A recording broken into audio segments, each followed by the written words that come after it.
dari kesaksian kelam masa lalu, Tuhan dipermuliakan. Kalau Tuhan bisa tolong orang sehancur sebejat ini, saudara-saudara, hidupmu juga Tuhan bisa tolong. Penyakit tidak akan membuat mati. Amin. Ini saya percaya betul. Saya percaya, saudara-saudara belajar percaya. Hidup kita milik Tuhan, bukan milik penyakit. Kalau Tuhan bilang, ya, sekalipun 1 juta orang berkata tidak, iyalah yang akan terjadi. Sekalipun 1 juta orang berkata, ya, kamu sakit dan akan mati, sepatah kata dari sang raja berkata, tidak. Maka jutaan kata ya, kamu vonis mati, sakit, itu tidak menang, saudara. 1 kata dari sang raja itu menghidupkan atau mematikan. Bukan jutaan kata-kata dari manusia. Hidupku ditentukan dari perkataanmu Tuhan, bukan dari yang lain. Ini yang saya imani. Apakah Bapak Ibu juga berani menyatakan hal ini? Bahwa penyakit bukan pembunuh saya, karena hidupku milik Tuhan. Hidup dan matiku adalah milik Tuhan, bukan di tangan penyakit. Yesus berkata, penyakit itu tidak akan membawa kematian. Ini kalau saudara-saudara bisa tulis ya, sebagai sebuah pesan di WA Story atau di wall Facebook, saudara-saudara. Penyakit itu tidak akan membawa kematian. Amin.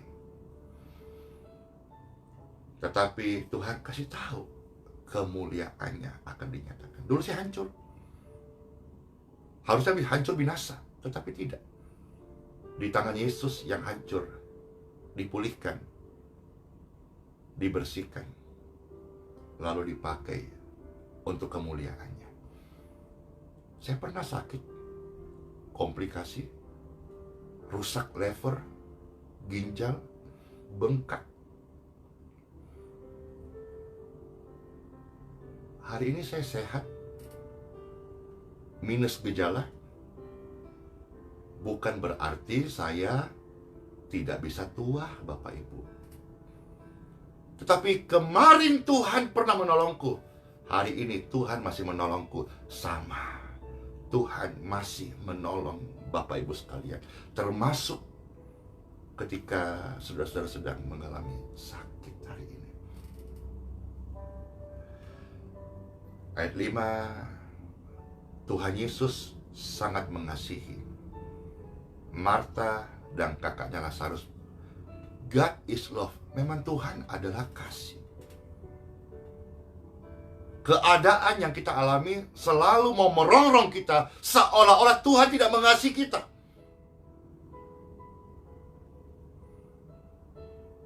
Tetapi saya ingatkan sebagai hamba Tuhan, Tuhan adalah kasih. Kasih tidak pernah gagal. Bahkan Tuhan tidak pernah bisa menyangkal pribadinya adalah kasih. Setelah didengar bahwa Lazarus itu sakit, ia sengaja tinggal 2 hari lagi di tempat di mana ia berada. Kasih itu mendidik. Kasih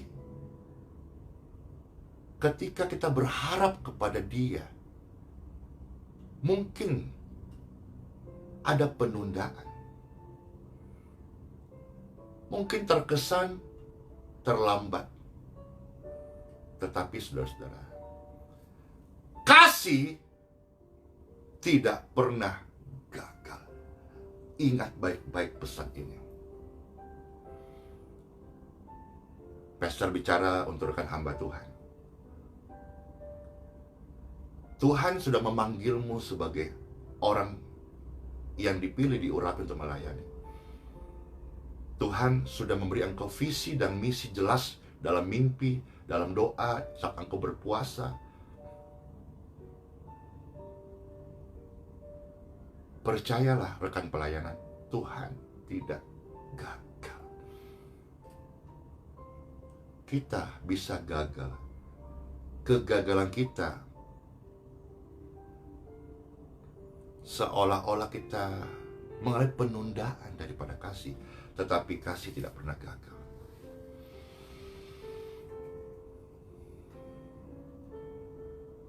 Amin. Ayat 7 dan 8, tetapi sesudah itu ia berkata kepada murid-muridnya, mari kita kembali lagi ke Yudea. Lalu murid berkata kepadanya, Rabi, baru-baru ini orang-orang Yahudi mencoba melempari engkau. Masihkah engkau mau kembali ke sana? Masih ada orang-orang yang perlu pertolongan di Yudea. Kasih mengalahkan ketakutan. Murid-murid mulai takut, tetapi kasih Tuhan kepada orang-orang berdosa, orang-orang yang butuh firman Tuhan, orang-orang yang butuh kesembuhan. Yesus mengasihi Anda semua. Kasih itu rela membayar harganya. Kasih itu pengorbanan. Banyak orang berhenti sampai kalimat kasih. Kenapa mereka berhenti? Karena mereka hanya kuat di kalimat kasih. Padahal Tuhan mengajar kita, kasih itu berani menerobos ketakutan. Kasihmu kepada Tuhan mulai berkurang. Kenapa? Karena ketakutan yang menguasai hidupmu. Segala ketakutan-ketakutan di hidup, in Jesus' name, go! Go! Hidup barulah hari ini.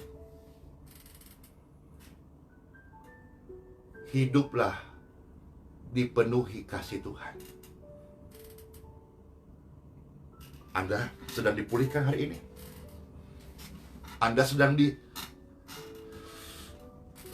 hari ini oleh kasih Tuhan. Banyak banget yang sudah menangis ya.